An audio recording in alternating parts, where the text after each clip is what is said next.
मोठी बातमी समोर आलेली आहे, आपण पाहूयात। खासदार संजय राऊत पत्रकार परिषद घेणार असल्याची माहिती मिळते। संजय राऊत दिल्लीमध्ये पत्रकार परिषद घेणार आहेत अशी माहिती सूत्रांनी दिलेली आहे। अनिल देसाई, अरविंद सावंत हे खासदार देखील या पत्रकार परिषदेत उपस्थित राहणार असल्याची माहिती मिळते। हे तिन्ही खासदार मिळून एकत्रित दिल्लीमध्ये पत्रकार परिषद घेणार असल्याची माहिती सूत्रांनी दिली आहे। एक मोठी घडामोड आपण पाहतोय। त्यामुळे या पत्रकार परिषदेतून संजय राऊत आता काय भाष्य करणार याकडे सर्वांचं लक्ष लागलंय।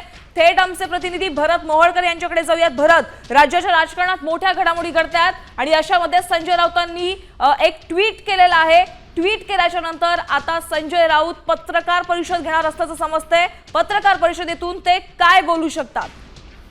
नक्कीच यामिनी, आपण जर पाहिलं तर संजय राऊत यांनी काही वेळापूर्वीच एक महत्त्वाचं ट्विट केलंय। त्यामध्ये प्रत्येकी 15 कोटींचा व्यवहार आज रात्री दिल्लीमध्ये एका खासदाराला फोडण्यासाठी होणार असल्याचा एक धक्कादायक असा आरोप संजय राऊत यांनी त्यांच्या ट्विट मधून केलेला आहे। आणि त्यानंतर खरं तर संजय राऊत हे दररोज सकाळी माध्यमांशी बोलत असतात, पत्रकार परिषद घेत असतात।